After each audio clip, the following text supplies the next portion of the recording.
लाहौर में dengue virus से 3 अफराद की हलाकत की तस्दीक हो गई। डेंगू एक्सपर्ट एडवाइजरी ग्रुप ने ऑडिट के बाद अमवात की तस्दीक कर दी।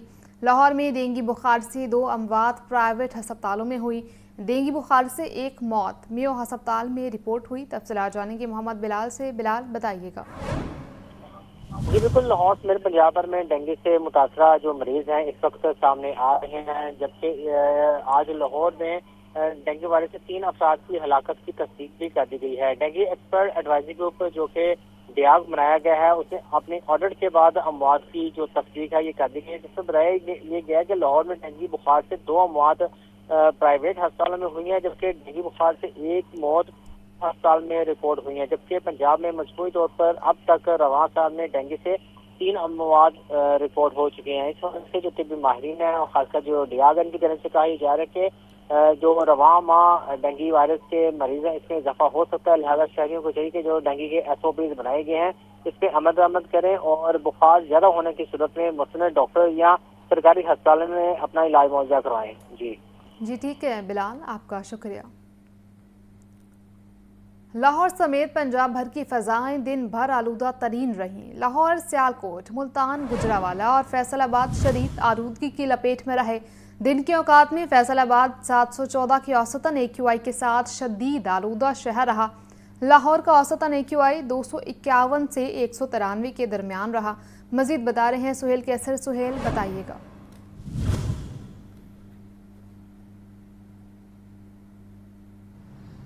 देखिए, सूरत हाल तो आलूदगी के एतबार से गुज़श्ता कई रोज से एक ही तरह की चली आ रही है और मुख्तलिफ शहरों के औसत एयर क्वालिटी इंडेक्स में मामूली कमी के बेशी के साथ उतार चढ़ाव और इजाफे और कमी का सिलसिला जो है वो चलता रहता है।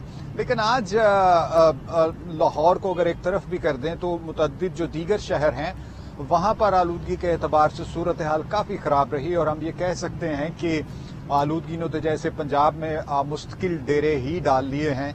और आज पंजाब का सबसे आलूदा शहर जो है फैसलाबाद रहा, जहां दिन के औकात में तो औसत एयर क्वालिटी इंडेक्स 714 की सतह तक जा पहुंचा था। और अंदाजा लगाया जा सकता है कि जब इस सतह पर औसत एयर क्वालिटी इंडेक्स पहुंचा हो तो क्या सूरत हाल रही होगी। और सियालकोट, गुजरावाला और मुल्तान भी फैसलाबाद के पीछे पीछे रहे और अब इनमें लाहौर को भी हम शामिल कर लेते हैं कि लाहौर में भी आज सूरत हाल को बहुत अच्छी तो नहीं रही, लेकिन जो लाहौर का औसत एयर क्वालिटी इंडेक्स है 251 से 193 के दरमियान रहा। और अगर अभी की बात की जाए तो बहुत मामूली सा थोड़ा सा इसमें मजीद कमी हुई है। ये हम इसलिए बता रहे हैं ताकि बिल्कुल जो अपडेट है वो अपने नाजरीन 88 के करीब ये आया है। और महकमा मौसमियात की तरफ से ये बताया गया है कि जनाब माह नवंबर के दौरान तो इसी तरह की सूरत हाल रहने का इम्कान है। और अभी देखिए कि जैसे ही सर्दी का आगाज होगा और धुंध वगैरह पड़ना शुरू होगी तो फिर शायद हालात और भी खराब हो सकते हैं। लेकिन एक बात हम हमेशा कहते हैं कि अगर गुज़श्ता सालों की निस्बत सूरत हाल का जायजा लिया जाए तो उसमें थोड़ी सी बेहतरी तो नजर आती है, लेकिन इसको काबिल इत्मीनान किसी तौर पर करार नहीं दिया जा सकता। अलबत्ता ये उम्मीद जरूर रखी जा सकती है कि आने वाले सालों के दौरान सूरत हाल मजीद जो है वो बेहतर होगी। बट इसके लिए बहुत ज़रूरी है कि तवील मुद्दती इक़दाम उठाए जाएं ताकि मुश्किल बुनियादों पर ये सूरत हाल, ये जो ख़राब सूरत हाल है ये इसका कोई मुदावा हो सके कि 2016 के बाद तो हम सर्दियों से पहले आने वाला जो मौसम होता था, सुरमई सी शामें होती थी, उनको जैसे भूल ही चुके हैं। ये सूरत हाल रही जी। और लाहौर के मुख्तलिफ इलाकों में आज मुख्तलिफ औकात में, जिनमें मनावा है, जोहर टाउन है और दीगर 2 इलाके हैं, वहां पर वहां का जो एयर क्वालिटी इंडेक्स था वो 500 की सतह से ज्यादा रहा और बाकी इलाकों में थोड़ी सी इसकी निस्बत कमी जो है वो रिकॉर्ड की गई। इसी तनाजुर में ये भी बहुत दुआ करने की ज़रूरत है कि अल्लाह ताला की तरफ से कुबारान रहमत बरसे और कोई बारिश वारिश का अगर कोई इम्कान पैदा हो जाए तो हालात यकसर तब्दील हो सकते हैं। जी ठीक है सुहेल कैसर, हमें अपडेट कर रहे थे, आपका शुक्रिया। गढ़ी शाहू पुल पर नस्ब लाइट्स खराब, शाम होते ही अंधेरा छा जाता है। ट्रैफिक हादसात और वारदातें भी बढ़ने लगी हैं। तफसीलात जानते हैं मोहम्मद अली से। अली, बताइएगा।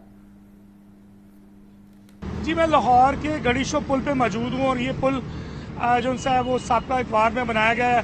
इस पर रोड्स लाइट भी लगाई गई, LED लाइटें बड़ी खूबसूरत लगी हुई हैं, लेकिन बदकिस्मती से वो जलती नहीं है। ज़िले हुकूमत की ये गफलत है कि डबल लाइटें लगा दी गई, एक उन्होंने फानूस टाइप लगा दी, छोटी उन्होंने जो उनसे बल्ब लगाने के लिए, ताकि पुल खूबसूरत लगे, लेकिन आज तक ये ऑन नहीं हो सकी। जैसे रात होती है इस पुल पर हादसात में इजाफा हो जाता है, मोटरसाइकिल सवार हो या साइकिल सवार हो, गुप्त अंधेरे की वजह से रोजाना मामूल हादसात का। और रात के जब ट्रैफिक कम होती है उस सूरत के अंदर यहाँ पे स्नैचिंग बहुत ज़्यादा होती है, वारदातें, मोबाइल छीनना, कैश छीनना मामूल है। मैं अगर इस पुल की अहमियत को बयान करूँ तो उस हवाले से बड़ा अहम है, क्योंकि गढ़ी शो से इलामा इकबाल रोड से टू वर्ड GT रोड को ये वाहिद पुल है दरमियान में जो मिलाता है। इसके बाद मुगलपुरा पुल है जो शालामार लिंक रोड को मिलाता है। इतना बड़ा एरिया को ये वाहिद पुल मिलाता है। पुल के ऊपर गुप्त अंधेरा होने की वजह से पूरा एरिया जो सा वो अंधेरे में डूबा रहता है। रेलवे फुटबॉल स्टेडियम भी है। इस पुल की बड़ी खास अहमियत है और मियां मोहम्मद शहबाज शरीफ साहब ने अपने दौर के अंदर जब वो वज़ीर आला पंजाब थे उन्होंने इस पुल की दोबारा मरम्मत करवाई थी, और दोबारा मरम्मत करवाने के बाद इस पुल को बहाल किया, डबल किया, खुला किया। लेकिन अभी तक मुतलका महकमे ने यहाँ पे जो लाइटें लगाई हैं उनको ऑन नहीं किया। अगर उनका बिल भी आता है उस पर भी तहकीकात होनी चाहिए, और ये लाइटों का अगर मरम्मत कागजों में हो रही है उस सूरत के अंदर भी इसकी तहकीकात होनी चाहिए और ये लाइटें जलनी चाहिए। जी आपका शुक्रिया अली। यहाँ हमको बताएं, रावंड के इलाके में घर की पहली मंजिल में आग भड़क उठी। फायर ब्रिगेड का अमला आग पर काबू पाने में मसरूफ है। तफसीलात जानेंगे अब्दुर्रहमान से। अब्दुर्रहमान बताइएगा। जी बिल्कुल, एक अफसोसनाक वाकया है और आग लगने की इत्तला है। चमड़ापुर स्टॉप है रायबंड के इलाके में, जहां घर की पहली मंजिल पर आग लगने की इत्तला मिलने पर रेस्क्यू 112 की टीमें फौरी तौर पर जाए वकुआ पर पहुंची और अभी तक इमरजेंसी व्हीकल जाए हादसा पर मौजूद हैं और फायर फाइटर्स जो हैं वो आग बुझाने में मसरूफ हैं। फिलहाल किसी किस्म की कोई जानी और नुकसान का अभी इत्तला नहीं मिली और इसके साथ अभी तक ये सूरत हाल भी सामने नहीं आई कि आग लगने की वजूहात क्या है। जी ठीक है, अब्दुर्रहमान हमें अपडेट कर रहे थे, आपका शुक्रिया। पंजाब भर में 24 घंटों के दौरान ट्रैफिक हादसात में 14 अफराद जान बहक, 1441 हादसात में 762 शदीद जख्मियों को इब्तिदाई तिब्बी इमदाद के बाद अस्पताल मुंतकिल किया गया। सबसे ज्यादा लाहौर में 250 अफराद जख्मी हुए। तफसीलात जानेंगे अब्दुर्रहमान से। अब्दुर्रहमान बताइएगा। जी, इमरजेंसी सर्विसेज डिपार्टमेंट ने गुज़श्ता 24 घंटों के दौरान पंजाब भर में 1441 ट्रैफिक हादसा पर रिस्पॉन्ड किया, जिनमें 762 अफराद शदीद जख्मी हो गए, जिन्हें फौरी तौर पर नजदीकी जिला और तहसील के अस्पतालों में मुंतकिल किया गया। 953 मामूली जख्मी लोगों को रेस्क्यू मेडिकल टीमों के जाए हादसा पर बर वक्त भी इमदाद फराहम करने की वजह से अस्पतालों पर बोझ भी कम हुआ। इन हादसा में ज्यादातर तादाद मोटरसाइकिल हादसा की है। और अगर बात करें इमरजेंसी इदारा शुमार के मुताबिक रेस्क्यू 112 की सुबाई में मुकिम सर को मौसूल होने वाली इमरजेंसी कॉल्स के मुताबिक इन ट्रैफिक हादसा में 916 ड्राइवर्स, 70 कम उम्र ड्राइवर्स, 626 मुसाफिर और 187 पैदल चलने वाले अफराद मुतासिर हुए। अदालत शुमार के मुताबिक 250 ट्रैफिक हादसा की phone calls Lahore control room में मौजूद हुई, जिसमें सूबाई दारुल हुकूमत 306 मुतासरीन के साथ पहले, फैसलाबाद 100 हादसा में 112 मुतासरीन के साथ दूसरे, मुल्तान 77 हादसा में 91 मुतासरीन के साथ तीसरे नंबर पर। इन ट्रैफिक हादसा की कुल 1729 मुतासरीन में 1371 मर्द और 358 खवातीन शामिल हैं, जबकि जख्मी होने वालों में 275 अफराद की औसत उम्र 18 साल से कम, 1026 अफराद की औसत उम्र 18 से 40 साल के दरमियान, जबकि 428 जख्मी अफराद की औसत उम्र 40 साल से ज्यादा है। इन ट्रैफिक हादसा की बेहतर वाकयात में 1475 मोटरसाइकिल, 89 ऑटो रिक्शे, 193 कारें, 31 वैन, 13 मुसाफिर बसें, 34 ट्रक और 145 दूसरी किस्म की गाड़ियां शामिल हैं। जी ठीक है, अब्दुर्रहमान हमें अपडेट कर रहे थे, आपका शुक्रिया। पाकिस्तान वुमेन्स अंडर 19 टीम का दौरा बांग्लादेश। PCB ने दौरा बांग्लादेश के लिए 15 रुकनी टीम का ऐलान कर दिया। टीम की क़यादत ऑलराउंडर ईमान नसीर करेंगी। खिलाड़ियों में विकेट कीपर कोमल खान, स्पिनर्स अलीसा मुख्तियार, मैमूना खालिद और रोजीना अकरम शामिल हैं। पाकिस्तान और बांग्लादेश के दरमियान 5 T20 मैचेस खेले जाएंगे। तफसीलात जानेंगे मोहम्मद उसामा से। उसामा, अपडेट कीजिएगा। बिल्कुल, पाकिस्तान वुमेन्स टीम अंडर 19 का दौरा बांग्लादेश के हवाले से कौमी टीम के 15 रुकनी स्क्वाड का ऐलान किया गया है। टीम की कप्तान इस्लामाबाद से ताल्लुक रखने वाली ऑलराउंडर ईमान नसीर करेंगी। 15 रुकनी दस्ते में पिछले अंडर 19 वर्ल्ड कप में शिरकत करने वाली 8 खिलाड़ी शामिल हैं। खिलाड़ियों में विकेट कीपर कोमल खान, स्पिनर अलीसा मुख्तियार, मैमूना खालिद और जो है वो रोजाना भी शामिल है। इसी तरह आयशा रियाज और शहर बानो जो है वो भी शामिल है। जबकि इसमें बैटर की बात की जाए तो रोहिल, फरहान, अरिशा अंसारी, फिजा प्याज, रुस्ता अयाज और राहिला रहीमा सईद शामिल है। कप्तान ईमान नसीर के अलावा अक्सा हबीब भी बतौर ऑलराउंडर खेलेंगी। पाकिस्तान वुमेन्स अंडर 19 बांग्लादेश के खिलाफ अंडर 19 के खिलाफ 3 दिसंबर से 12 दिसंबर तक 5 T20 मैचेस खेलेगी। मैचेस का इनकार बांग्लादेश के कासिद अकेडमी ग्राउंड में खेला जाएगा। जी ठीक है अफसामा, आपका शुक्रिया। खबर दें आपको, सूबाई वज़ीर खेल फैसल अयूब खोखर को वज़ीर तवानाई का इजाफी चार्ज दे दिया गया। वज़ीर आला मरीम नवाज की जानिब से फैसल अयूब को ये इजाफी चार्ज तफवीज़ किया गया है। फैसल अयूब के पास इससे पहले खेल की वजारत भी मौजूद है। आपको बताते चलें कि सूबाई वज़ीर खेल फैसल अयूब खोखर को वज़ीर तवानाई का इजाफी चार्ज दे दिया गया। वज़ीर आला मरीम नवाज की जानिब से फैसल अयूब को ये इजाफी चार्ज दिया गया। फैसल अयूब के पास इससे पहले खेल का कलमदान भी मौजूद है। आपको अपडेट कर रहे हैं, सूबाई वज़ीर खेल फैसल अयूब खोखर को वज़ीर तवानाई का इजाफी चार्ज दिया गया। शहर लाहौर में पेडेस्ट्रियन का सबसे बड़ा मंसूबा। लहर अथॉरिटी ने पेडेस्ट्रियन के लिए बड़ा प्रोजेक्ट टीपा को तफवीज़ कर दिया। नीला गुंबद अनारकली से 3 अतराफ में पेडेस्ट्रियन जोन बनाए जाएंगे। साबिक वज़ीर-ए-आज़म नवाज शरीफ की हिदायत पर टीपा ने फिजिबिलिटी रिपोर्ट तैयार कर ली है। तफसीलात जानेंगे ज़ैनुल आबदीन से। ज़ैन, बताइएगा। पंजाब हुकूमत की तरफ से शहर लाहौर में पेडेस्ट्रियन का ये सबसे बड़ा जो मंसूबा है अब वो शुरू होने जा रहा है। लहर अथॉरिटी ने पेडेस्ट्रियन के लिए बड़ा प्रोजेक्ट टीपा को तफवीज़ कर दिया है, जिसमें नीला गुंबद अनारकली से 3 अतराफ में पेडेस्ट्रियन जोन बनाए जाएंगे। साबिक वजीर आजम नवाज शरीफ की हदायत पर टीपा ने फिजिबिलिटी रिपोर्ट तैयार कर ली है। ताहम रिपोर्ट की बाज़ाब्ता मंजूरी लहर अथॉरिटी के इजलास में ली जाएगी। जो अभी इब्तदाई प्लान बनाया गया है उसके मुताबिक गवर्नमेंट कॉलेज यूनिवर्सिटी चौक से नीला गुंबद तक पेडेस्ट्रियन जोन बनेगा और यहाँ से सड़क को खत्म कर दिया जाएगा। इसके अलावा इस्तांबुल चौक मॉल रोड से भी अनारकली नीला गुंबद तक पेडेस्ट्रियन जोन बनाने का प्लान है, जबकि कचहरी चौक से नीला गुंबद अनारकली तक वॉकवेज और पेडेस्ट्रियन बनेंगे। टीपा ने इस जोन के तखमीना लागत की तैयारी शुरू कर दी है और रवा माली साल में ही ये केस महकमा PND को मंजूरी के लिए अरसाल किया जाएगा। जैसे ही दाता दरबार remodelling, circular road, railway station का काम होगा, इसके साथ साथ ये जो 3 पेडेस्ट्रियन जोन हैं ये भी बनाए जाएंगे। जी ठीक है, ज़ैनुल आबदीन हमें अपडेट कर रहे थे, आपका शुक्रिया। CTO लाहौर का लाहौर चैम्बर ऑफ कॉमर्स का दौरा हुआ। सदर लाहौर चैम्बर से मुलाकात में शहरी ट्रैफिक मसाइल का जायजा लिया गया। तफसीलात जानेंगे अब्दुल कादिर से। अब्दुल कादिर, बताइएगा। आज बिल्कुल चीफ ट्रैफिक ऑफिसर लाहौर ने Lahore chamber of commerce and industry का दौरा किया। सदर लाहौर चैम्बर फहीमुर रहमान सहगल से मुलाकात की और मुश्तरका आगाही इक़दाम पर तबादला ख्याल किया गया। सदर लाहौर चैम्बर से मुलाकात में शहरी ट्रैफिक मसाइल का जायजा लिया गया और साथ साथ गैर मुनज़्ज़म अड्डों, पार्किंग सिस्टम और खलील मुद्दती ट्रैफिक प्लान की पूरी जरूरत पर जो है वो तबादला ख्याल हुआ। इस मौका पर CTO लाहौर डॉक्टर अख्तर वहीद का कहना था कि गदागरी, नशावर अफराद और ट्रैफिक नफाज के लिए सेफ सिटी की मदद से कार्रवाइयाँ की जा रही हैं। पार्किंग की कमी और मार्केट तक रसाई के मसाइल कारोबारी सरगर्मियों के। जी ठीक है, अब्दुल कादिर हमें अपडेट कर रहे थे, आपका शुक्रिया। सूबाई वज़ीर सनत और तिजारत चौधरी शाफी की FPCCI इजलास में गुफ्तगू। आपको बराह रास्त ले चलते हैं। मगर मैंने पहले इतलाक कर दी थी कि बिकॉज ऑफ दिस मीटिंग में लेट हो गया, तो इसके लिए तमाम मेंबर से माजरत लेट होने की। तो मैंने बताना ज़रूरी था।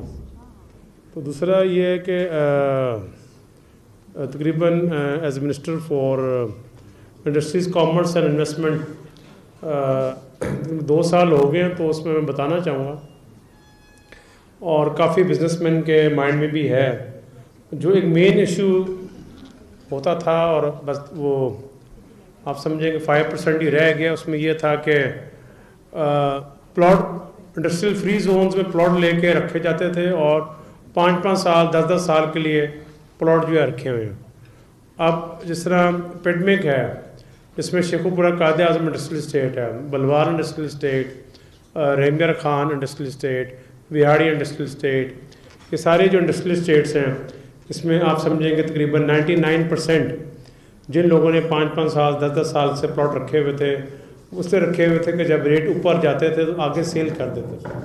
तो मैंने पहले दिन से लेके अब तक कहा हुआ है और उसके ऊपर मैं पूरा उसको फॉलोअप भी कर रहा हूँ कि 2 साल के अंदर इंडस्ट्री लगाना ज़रूरी है। और जितने भी ये प्लॉट सिर्फ रियल एस्टेट के लिए रखे हैं वो हमने सारे कैंसिल करना शुरू कर दिए हुए हैं, और जो रह गए उनको भी कैंसिल कर रहे हैं। और बड़ी सख्ती से मैंने इंस्ट्रक्शन दी हैं कि जो फ्री जोन्स में पॉलिसी है कि 2 साल के अंदर फैक्ट्री लगानी है, जिसने बिल्डिंग ऑलरेडी बना ली है और कोविड की वजह से या कुछ रीजंस की वजह से वो फैक्ट्री को प्रोडक्शन में नहीं ला सका, तो उसमें मैंने पिडमिक में और फिडमिक में और पिसिक में ये हदायत दी हैं कि वो एक प्लेंटी चार्जेस जो हैं वो डायरेक्टली डिपार्टमेंट को जमा कराएं और उसको मौका दिया जाए कि वो अपनी जो है वो प्रोडक्शन शुरू कर सके। इसके साथ मैं आपको बताना चाहूँगा कि जो फिडमिक है वो पाकिस्तान की सबसे बड़ी इंडस्ट्रियल स्टेट जो है वो है फिडमिक इन फैसलाबाद। वो अराउंड 8,000-9,000 एकड़्स के ऊपर है फिडमिक। और आप हैरान होंगे सुन के कि बेसिक चीज़ जो है सिक्योरिटी वॉल वो मुकम्मल नहीं हुई थी फिडमिक की हिस्ट्री में। पहली बार जो सिर्फ सिक्योरिटी वॉल है वो 1 महीने पहले वो मुकम्मल हुई है। और वहाँ पर 450 चाइनीज़ हैं जो बाहर नहीं निकल सकते because of the security reasons. तो फर्स्ट टाइम इन द फिडमिक फैसलाबाद इंडस्ट्रियल स्टेट उन्हीं के लिए कम्युनिटी सेंटर जो है वो हम बना रहे हैं, जिसकी डिज़ाइनिंग नेस्ट पार्क ने ऑलरेडी शुरू कर दी हुई है। और फॉर चाइनीज़ और any other foreigner everything will be provided with in the industrial state. उनके लिए अपार्टमेंट, उनके लिए shopping, grocery stores, parks, everything will be inside the compound for Chinese or any other foreigner। और दिसंबर में जब मैं China गया था फर्स्ट टाइम, तो वीवो मोबाइल की मैन्युफैक्चरिंग फैसिलिटी मैंने विज़िट की थी और उनके जो CEO थे वो कह रहे थे कुछ प्रॉब्लम्स हैं, तो हम सिर्फ असेंबली तक ही महदूद रहेंगे और आगे शायद मैन्युफैक्चरिंग तक ना आ सकें। तो वीवो मोबाइल के CEO से मेरी मीटिंग हुई और उसको मैंने इनवाइट किया अपने ऑफिस कि मुझे आके बताओ जो भी प्रॉब्लम्स हैं वो तुम्हारी हम हल करेंगे। फिर उसकी वो प्रॉब्लम्स हल की और उस टाइम मुझे याद है कि 2 महीने बाद तकरीबन जाके उनकी बिल्डिंग की जो है वो ग्राउंड ब्रेकिंग की और अब 6 महीनों में तकरीबन जो वीवो मोबाइल है उसकी मैन्युफैक्चरिंग वो पाकिस्तान में स्टार्ट होने जा रही है। इससे पहले वीवो मोबाइल की मैन्युफैक्चरिंग सिर्फ इंडिया और चाइना में हो रही थी, ना पाकिस्तान में अब शुरू हो रही है। फिर लिथियम बैटरीज़ का प्लांट हमने 4 एकड़ जो है वो चाइनीज़ को दे दिए शेखुपुरा कायद-ए-आज़म में, और पहली बार पाकिस्तान में लिथियम बैटरी की मैन्युफैक्चरिंग होने वाली है, नॉट असेंबली प्लांट, मैन्युफैक्चरिंग। तो इसके अलावा शू इंडस्ट्री में बहुत ज़्यादा इन्वेस्टमेंट्स आ रही हैं और अक्सर आप मीडिया में देखते होंगे कि फैक्ट्रियाँ बंद हो रही हैं। इधर मुख्तलिफ चैम्बर के लोग भी बैठे हुए हैं। जितने भी चैम्बर्स हैं पंजाब के, Sialkot chamber of commerce, Gujarat chamber of commerce, Gujranwala chamber of commerce, Sahiwal chamber of commerce, Lahore chamber of commerce, Faisalabad, Rawalpindi, सारों से 2-2, 3-3 बार मीटिंग्स हो रही है। और उसमें जो सियालकोट चैम्बर है